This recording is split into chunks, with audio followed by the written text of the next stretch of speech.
How to fix Samsung J1s. Hang and restart problem.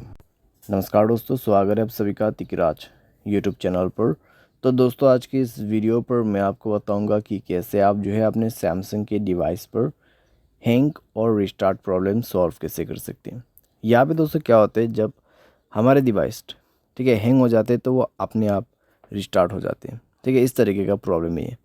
तो अगर दोस्तों आपकी जो डिवाइस है ठीक है सैमसंग का, वो भी अगर हैंग हो जाते, हैंग होने के बाद अपने आप रिस्टार्ट भी हो जाते, तो ये किस तरीके का प्रॉब्लम है, ठीक है, और आपको कैसे ये प्रॉब्लम फिक्स करना होगा, आज के इस वीडियो पर मैं आपको सॉल्यूशन बताने वाला हूँ। वीडियो को अंत तक देखिए, जो भी सॉल्यूशन मैं आपको बताऊँगा उसको फॉलो करें, आपका प्रॉब्लम सॉल्व्ड हो जाएगा। ठीक है, वीडियो शुरू करने से पहले दोस्तों, अगर आपने चैनल को सब्सक्राइब नहीं किया है तो सब्सक्राइब करते हुए बेल आइकन को क्लिक करें। अगर आप ऑनलाइन पैसा कमाना चाहते हैं तो वीडियो डिस्क्रिप्शन पर आपको लिंक मिल जाएगा। किसी भी प्रॉब्लम के रिगार्डिंग पर आप हमें ट्विटर पर फॉलो करके मैसेज करें। तो चलिए दोस्तों, वीडियो शुरू करते हैं। तो यहाँ पे दोस्तों जो हैंग एंड रिस्टार्ट प्रॉब्लम है, ठीक है, तो उसको फिक्स करने के लिए आपको सबसे पहले तो स्टोरेज में से क्लीन अप करना होगा।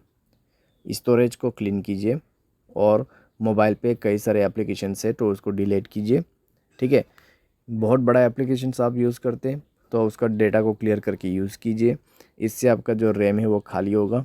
ठीक है, और कोई भी दोस्तों एप्लीकेशन जो कि बैड एप्लीकेशंस होगा उनको भी डिलीट कर दीजिएगा। बैड एप्लीकेशन जैसे कि कोई अननोन वेबसाइट से इंस्टॉल किया हुआ एप्लीकेशन, ठीक है, तो उनको डिलीट कीजिए और अपने स्पेस को फ्री अप कीजिए। उसके बाद माय फाइल्स पे जाए और यहाँ पे भी दोस्तों स्टोरेज को फ्री अप कीजिएगा। ठीक है, जब स्टोरेज आपका 40 to 30% एम्प्टी हो जाएगा, तब आप अपने मोबाइल सॉफ्टवेयर को अपडेट करेंगे। ठीक है, मोबाइल सॉफ्टवेयर को अपडेट करेंगे। मोबाइल सॉफ्टवेयर अपडेट होने के साथ ही साथ आपका प्रॉब्लम सॉल्व हो जाएगा। ठीक है, तो हैंग और रिस्टार्ट का जो इशू है आप इसी तरीके से फिक्स कर सकते हैं। तो ये सॉल्यूशन को आप फॉलो करके देखिए, प्रॉब्लम सॉल्व हो जाना चाहिए। अगर सॉल्व हो जाता है तो अच्छी बात है। अगर इसके बाद भी प्रॉब्लम आते हैं तो आपको जाना है general management, reset and then factory data reset. ठीक है, फैक्ट्री डेटा रीसेट पे जाके आपको डायरेक्टली मोबाइल रीसेट कर देना है। जैसे रीसेट करोगे आपका प्रॉब्लम सॉल्व हो जाएगा। तो इस तरीके से दोस्तों आप अपने हैंग एंड रिस्टार्ट प्रॉब्लम को फिक्स कर सकते हैं। तो जितना भी मैंने आपको सॉल्यूशन बताया दोस्तों, उसी को फॉलो कीजिएगा तो आपका प्रॉब्लम सॉल्व हो जाएगा। आपको कोई भी दिक्कतें बाद में नहीं होगा। ठीक है, तो जो पॉसिबल सॉल्यूशन था मैंने आपको वही बताया, तो आप भी उसी को फॉलो कर लेना। उम्मीद करते हैं आपको ये वीडियो पसंद आया होगा। Thanks for watching.